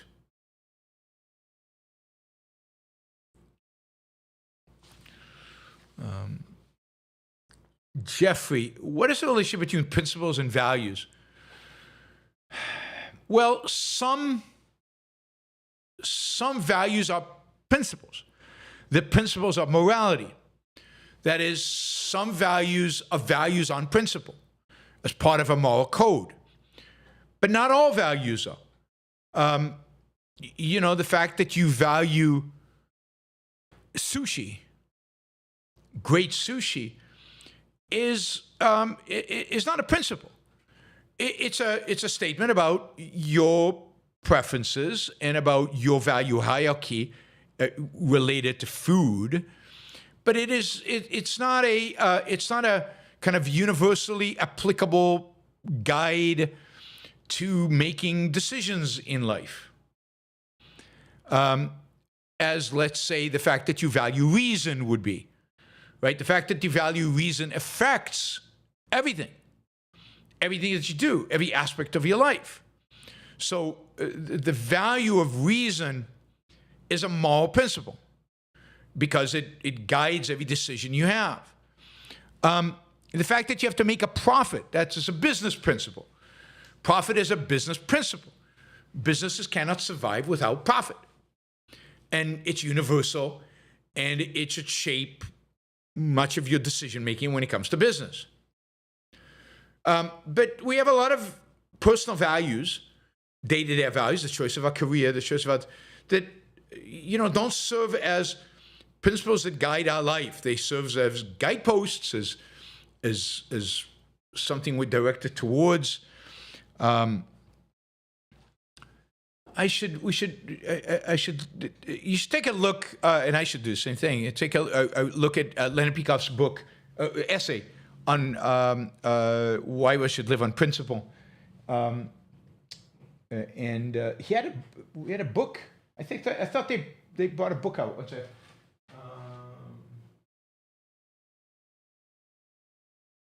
I have it somewhere. There's a book of Leonard Peikoff essays that was brought out.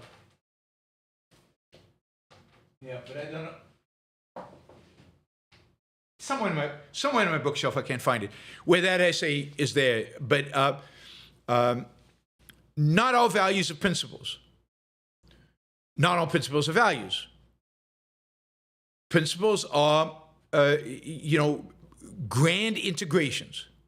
large-scale integrations that serve as guides to living, so that you don't have to rethink everything from the beginning. And moral principles, in terms of values, are moral principles. They're principles.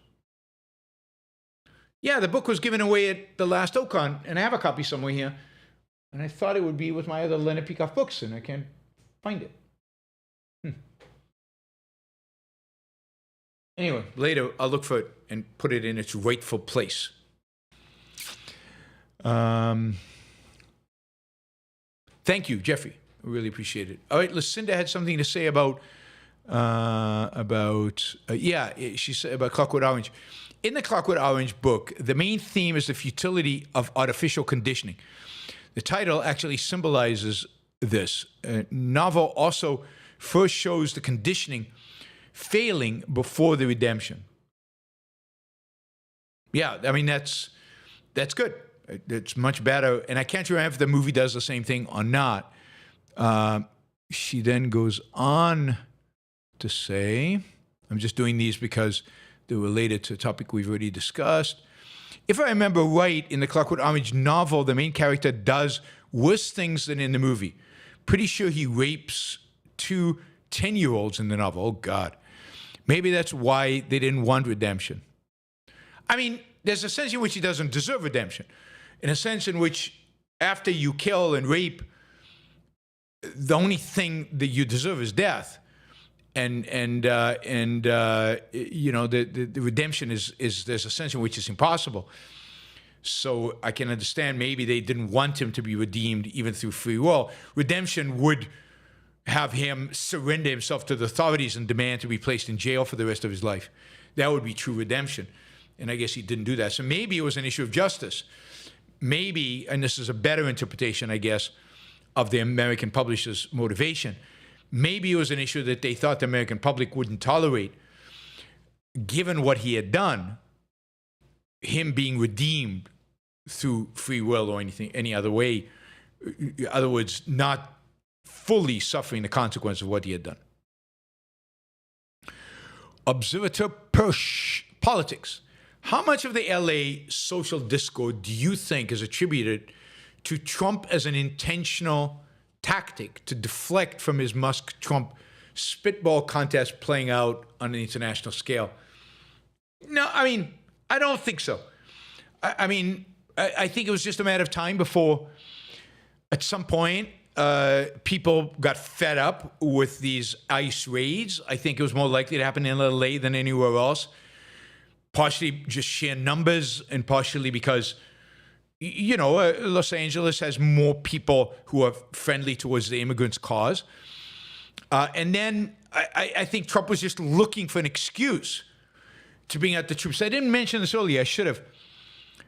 But Trump has always, I think, regretted and even blames maybe his defeat in 2020 on the fact that he did not ultimately deploy the troops after the Rodney King riots all over the country. He wanted to. And his Secretary of Defense, to his credit, kept telling him no, that it was not constitutional to let the local authorities deal with it. He tried to deploy federal agents in Oregon for a little while, and it did not go well. But he did not actually deploy National Guards and Marines and so on. And he wished he had. Sorry, George Floyd, not Rodney King. God, L.A. riots, it came out Rodney King. The George Floyd riots. So he wished he had. And those riots got pretty bad, and there was an argument to be made that he should have, particularly in Portland, but he didn't. And people stood up to him and kind of told him not to do it. This time, there is nobody to tell him no. And this time, he didn't wait for the riots to get out of hand. He didn't wait for the local authorities to fail.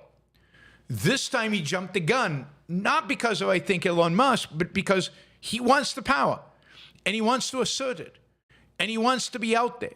And now it's convenient for him because it also changes the debate, it changes the discussion. But I don't think he kind of caused the riots to happen in LA and encouraged them to happen or something like that. I think they happened. It was just a question of time when they would happen. And he jumped on the opportunity because he's been waiting to jump on the opportunity since the George Floyd riots of 2020. Anne, all right, so let's deal with Anne's question that I got angry with at the beginning of the show. You claim Islamists are not a threat to the U.S. nor Europe. Maybe Israel should be as cavalier about Islamists, or do they have nicer intentions for us?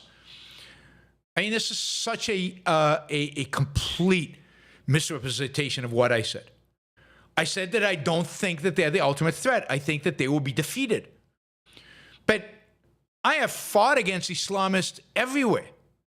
And I think that a lot of Europeans are going to die. And indeed, a lot of, and Europe is going to drag itself into fascism and authoritarianism because of Islamism. And in that sense, it is the number one threat in Europe.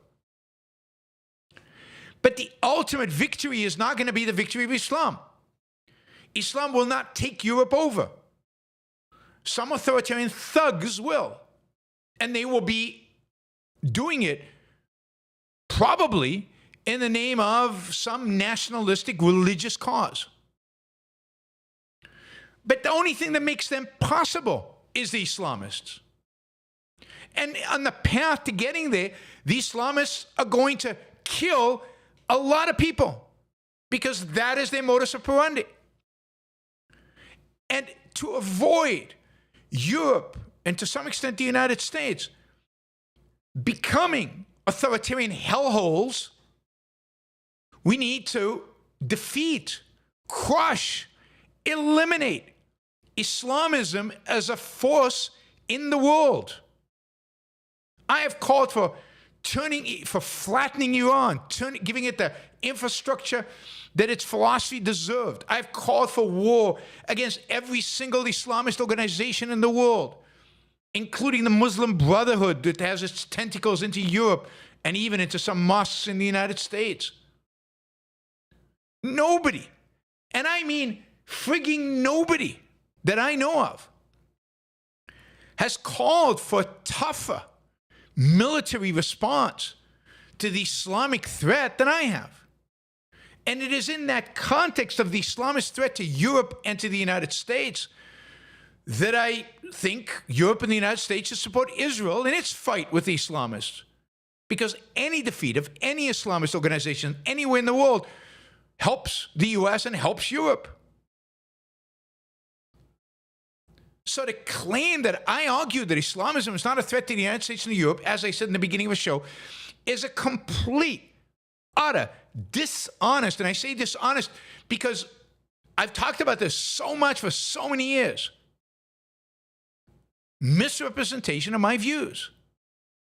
I view them as a massive threat. They just are not going to win. They're going to lose. But in losing, we lose more because we will ultimately, they will be handing the West over to people within the West who are really, really, really bad. So my point is, Islam cannot win in the West. Certainly cannot win in America. But they can do a lot of freaking damage on the way. And part of that damage is the destruction of the West and handing it over to our worst enemies, which is religious, nationalist, authoritarian thugs. So, really, and if anything I said there was new to you, then, and Anne is not new. So anything I said there is new to you, then you haven't been listening to my shows for very long. You haven't been listening to me for very long. You haven't been listening to my talks for very long. You haven't been following me for very long. And before you make accusations like that, you should actually listen to what I actually say. I've said, how many times have I said that before we stop, that what we need to really do instead of stopping Muslim immigration, what we really should do is declare war on Islamism, on Islamists, and destroy every organization that is associated with them and every country that supports those organizations. How many times have I said that? Dozens. Every time we talk about immigration, I say the same thing. You know, at some point, it's just, you can't win with some people. They're just so hostile to me, I guess, that any little thing that I say, they're going to misinterpret and take out of context and distort and pervert in order to come out at me with some ridiculous accusation. This one being about as ridiculous as you can come up with, given my history. All right, Paul, thank you for the sticker. Capitalist Spy, thank you for the sticker. All right, Michael. You notice local police have become a lot more respectful of people's rights since the George Floyd riots. I mean, you say that. I have not noticed. I don't know if that's true. Maybe it is, maybe it isn't. I don't know. I mean, for a while they became way too loose and way too respectful of criminals. And as a consequence, you got a spike, I think, in violent crime. That has come down as police have become more rational and more engaged and more involved, and the defund the police movement has become more marginalized. And to the extent that these riots bring back the defund the police, you know, the left is going to suffer from that. These are not popular positions. So to the extent, you know, Donald Trump wins if what comes out of these protests is defund the police and yay for Hamas. Michael says, suppose ARI was headquartered in Berlin in the 1930s. What would the protocol be? Civil disobedience, organizing underground violent resistance, or organizing escape routes for objectivists? I think escaping. I think the main thing at that point would be escape. I think it would be once Hitler comes to power, it's too late, and you got to get out of there. You got to get out. Shazbot, in the Clockwork Orange movie, it was heavily implied that the purpose of the conditioning was to clear space in the prisons for political prisoners. Alex joined the regime at the end and continued his old ways. Society lost. So he's not reformed in the movie. Yeah. It's a bleak movie all around, a pretty horrific movie. Thank you, Shazbot.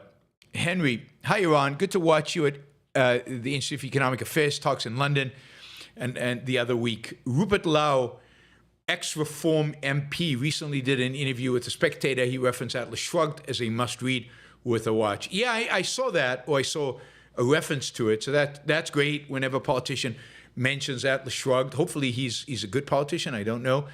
But hopefully that increases readership. That's what we want. We want more people to read the book. Michael, do you think SCOTUS does not like Trump on a personal level, so they'll expedite the process of nullifying his tariffs and other authoritarian measures? I don't think they like Trump on a personal level, but I don't, well, with exception maybe of Thomas, who I think maybe does like Trump on a personal level. I know his wife likes Trump on a personal level and was very involved in the Trump campaign way back. But I don't think that'll affect how they rule. I think that this court is going to try at least to really focus on the law, rule from the perspective of the law, and not let their personal allegiance, again, maybe with exception of Roberts, affect their ruling. I don't think they're going to rule against Trump because they don't like Trump. I think they'll rule against Trump because they really, truly do think that what he's doing is unconstitutional. And I think for now, they're giving him the benefit of the doubt in the sense that of allowing a lot of his stuff to flow through, to him continue to act on it without stopping it until they have a chance to actually engage with the law itself. Michael says, as flawed as he is, could Elon Musk run as a libertarian and do any good, or as a Republican, maybe governor of Texas? No, I mean, I don't think Elon Musk can. I don't think he hasn't shown any, hasn't shown an ability to be political. He hasn't shown any knowledge of politics or any inclination. He hasn't shown the ability to focus on a political issue and solve it. And I think it's not what he should do and not where he should be. I think he should be a great entrepreneur. He should be focused on being a good businessman and leave the politics to other people. I don't think, given his emotionalism when it comes to political issues, I don't think he runs his businesses like that. I can't imagine, but he's clearly an emotionalist when it comes to politics. It doesn't belong. He doesn't belong in politics. He shouldn't go there. Observator Push, another 50. Thank you. Physiology, psychology. How much wine intake would you consider to be overconsumption? Oh, I don't know. I mean, I'm not a scientist. I mean, partially depends on your tolerance to alcohol. I know people who can drink a bottle of wine and they're fine. I can't drink more than a glass, right? Or typically, sometimes I drink more, but over a very long So I don't know. I mean, that's very individual. I mean, when you start fading, or when the wine is affecting your thinking, it's physiology. Now, again, it depends also what your goals are, right? So there is evidence, again, I don't think proof, but evidence, that any amount of alcohol is not good for you, even wine. How much it's not good versus the pleasure of it, I don't know. So whatever, I think you have to balance the enjoyment you get out of it versus the potential cost involved. The cost to your health long term, that would lead you to minimize your drinking overall. And then the psychological, the cost to your ability to function as a reasoning human being in the short run, that is, while you're drinking, that would determine how much you can drink at any given seating. But generally, a glass or two, I think pretty much everybody says a glass or two is fine. Not every single night, but a couple of times a week, 2 glasses of wine is fine. But to drink a whole bottle is a lot if you're doing it regularly. But you're the measure, right? You have to decide how much you enjoy it and what's the cost to you. And only you can tell that. Adam, trade surplus and trade deficit are mercantilist terms and need to be replaced cognitively. They are anti-conceptual. I don't know. I don't know that they're anti-conceptual. They represent something. They represent the flow of goods, where goods are flowing to and where money is flowing from. So I don't see that as problematic. I think they're used in an anti-conceptual way. I think they're used to represent as if it's a problem. But a deficit just means that, you are buying more and, from whatever entity it is than it is buying from you. And it's just a way to aggregate that across the country and to say, the consumers in this country or people in this country have a trade deficit or surplus with people in that country. That's all. So I think if you break it down to what it actually means, it's pretty straightforward, pretty simple, and not that interesting. Now, there's a question of whether any aggregate number in economics means anything. That whether all aggregation, if there's any validity to aggregation in economics, and I think there's some. It gives you some insight to what's going on, but it's overused. Subikask, biggest thing objectivists disagree on. Yeah, I don't know. Biggest thing. Who's an objectivist? Which objectivists? Yeah, I'm not sure. We'll have to have a panel one day on Ocon. Things we disagree about. I'm sure we disagree a lot about art. That makes sense. Certainly about what we like. Is art problem? No, everybody agrees on that. Is disagreement within politics? How bad is Trump? Maybe.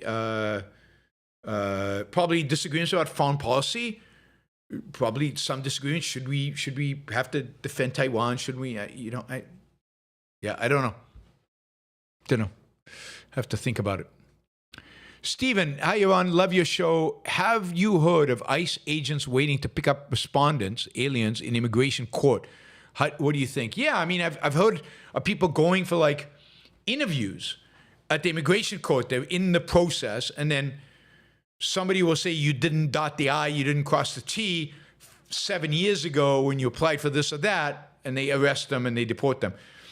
And in immigration courts and all of that. Yeah, I mean, they're using whatever tactic they can to capture low-hanging fruit, to capture the easy ones and get rid of them. They're not going after criminals, gang members, and so on. They're going after whoever they can.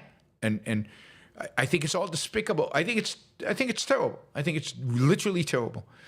I have a huge amount of respect for illegal immigrants. In many respects, I admire them for taking the risk to improve their lives by coming to America. And the way they're treated is really horrific. Shazbot, I have heard that alcohol's impact on the liver is due to depletion of nutrient lectin. Adding this to commercial products would eliminate the risk, but regulators oppose it because it would encourage more drinking. You said drinking. Maybe, I don't know. I heard it has an impact on the brain, so on brain cells. So I'm not a doctor. You really shouldn't take drinking advice from me. I don't drink much, and I'm not a doctor. Yes, it was more drinking, but that is possible. That is possible in terms of its effect on the liver, but it has other effects as well, as far as I know.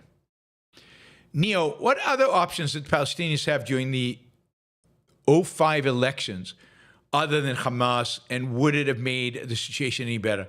Yeah, I mean, they had one other option, I think only one. Maybe they had more, but they at least had one, and that is the Palestinian Authority. Palestinian Authority certainly is less murderous. I mean, not a lot less, but less thoroughly committed to murder and destruction and the annihilation of Israel, and was moving towards a more moderate position in 2005. And Hamas clearly, stated that its sole purpose was the destruction of Israel. Israel should have never let Hamas be on the ballot. They should have never let it function as a political party in that election because of its dedication to the destruction of Israel. That was a compromise Israel made to satisfy George Bush Jr. Would it have made a difference? Yeah. How much of a difference? Hard to tell. Would have made some difference. Blaze guitar lessons. Can you put the link to the graph in the chart? Yeah, I'll try to find it. I closed that window, but I'll find it. I'll put it up in a future show. Probably not today. Superkowski, how often are you mistaken as a New Yorker? Periodically. My accent is mistaken as a New York accent, but it's not a New York accent. It's much more of a Boston accent, if it's anything. People are quickly corrected. Christian, why do so many atheists reject God, then embrace subjectivism and intrinsicism under the banner of secular humanism? Is this an anti-intellectual rejection of reason? Well, I mean, I think that first, just the rejection of God doesn't give you a positive set of ideas. So they don't know what to be once they reject God. And they package deal God with absolutist ideas. So one of the reasons they turn to subjectivism is because they want to avoid dogma.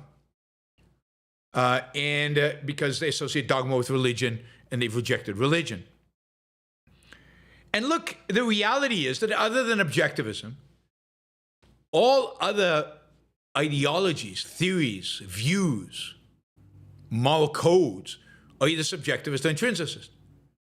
So if they're not exposed to objectivism, what option do they have other than subjectivism and intrinsicism? So it's not surprising, because it's kind of the only alternatives they have. It's that or what? Nothing.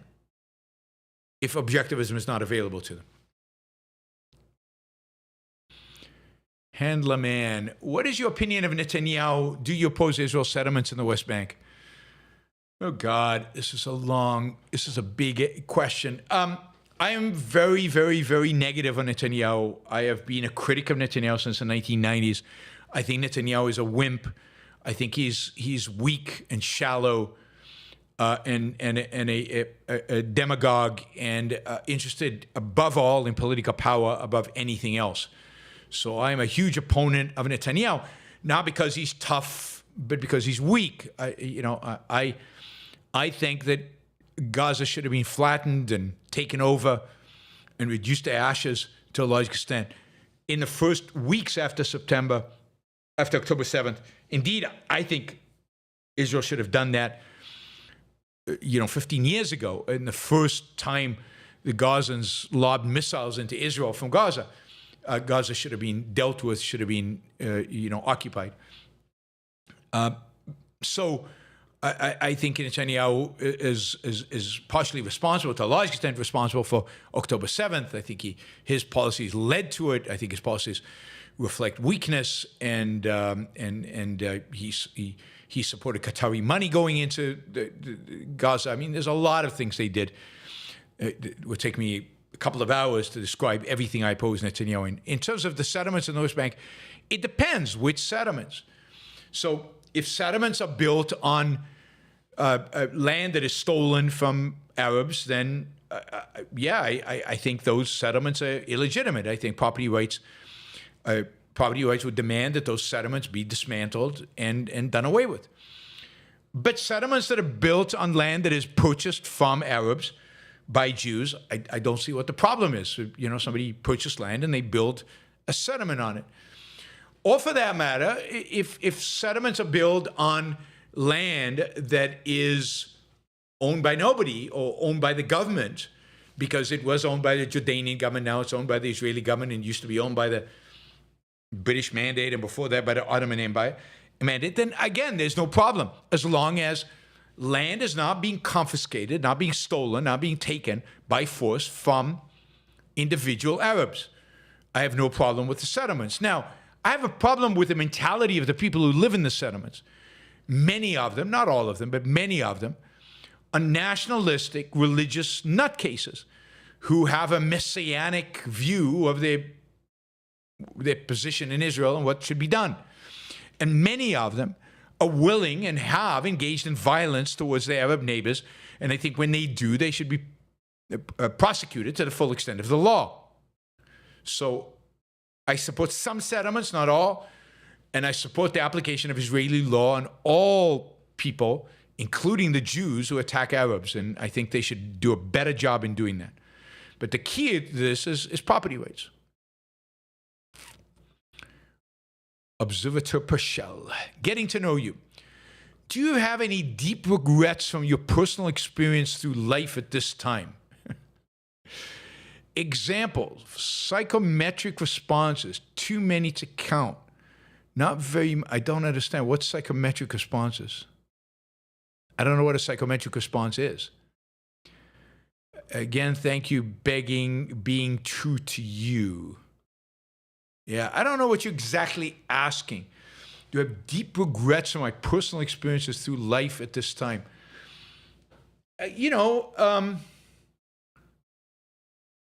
Yeah, I mean, some, not many, but some, maybe related to my kids and my relationship to them, or how I interacted with them when they were primarily teenagers. But not much beyond that. I'm trying to think of other regrets I have, deep regrets. And I don't know what it means, psychometric. I don't know what psychometric. And Observateur Purcell goes on in a comment, he says, and the difference between blaming and a rational assignment of evil versus good through a reasoned process, rationally moral conclusion. I mean, I always try to go through a reasoned process in assigning evil versus good in moral, in coming to moral conclusions. So, and have I had regrets? Sure. I mean, I regret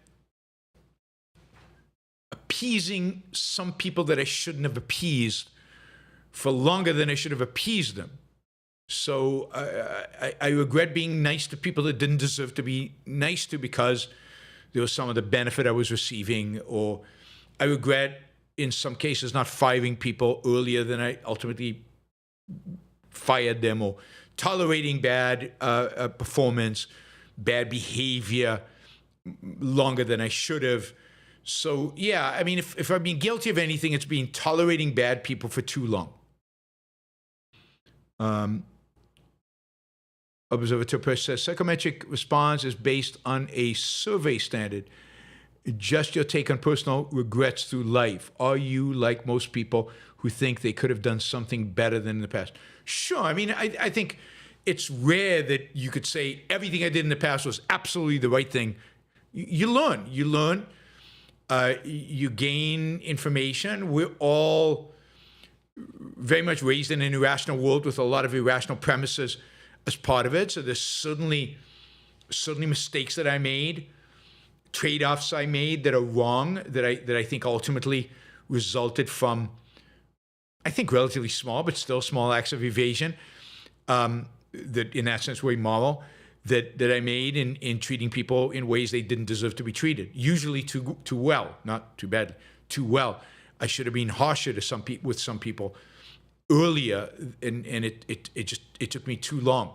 It took me too long before doing what should have been done, and I should have seen it earlier. And looking back, I shouldn't. So sometimes I find it generally harder to be harsh on people, harsh with people. I give people too much of the benefit of the doubt, and I think I've learned over the years that is definitely a weakness that I've had. Hopefully, it's something that I've learned to get better at, and I'm less bad at that today than I was back then. Thank you, Observator Persh. Subkaski, does the Israeli far right care about winning this war? They are portrayed as hardliners, but seem content with Bibi playing duck, duck, goose in Gaza. No, I think they want to win this war. They are critical of Netanyahu. They're the only people really critical of Netanyahu for not being tough enough. That's not true. Others are as well. So no, I think if they were in charge, if they had political power, the kind of political power that could dictate it, they would be a lot tougher and they would win the war much faster. But this is the problem, that sometimes winning the war puts you in a worse position because of who won it for you. It goes back to my answer about Islamists. You know, if we have to revert to a far-right solution for Islamists or to a far-right solution for Israel, we're stuck with the far-right. And that is, the cure is worse than the disease in a sense, right? Or as bad as the disease. All right, everybody, thank you. We did great today on the Super Chat. Really appreciate the support. Really, really, really, really do. I will see you all tomorrow at about the same time, maybe an hour later, maybe 3 o'clock, but 2 or 3 o'clock p.m. tomorrow for the Yaron Brook Show. We'll go through the news, we'll cover stuff, and yeah, have a great rest of your Monday and a great week in front of you. Bye, everybody. And thank you for all the Super Chatters, particularly Observator Pench that did a number of $50 questions. So thank you.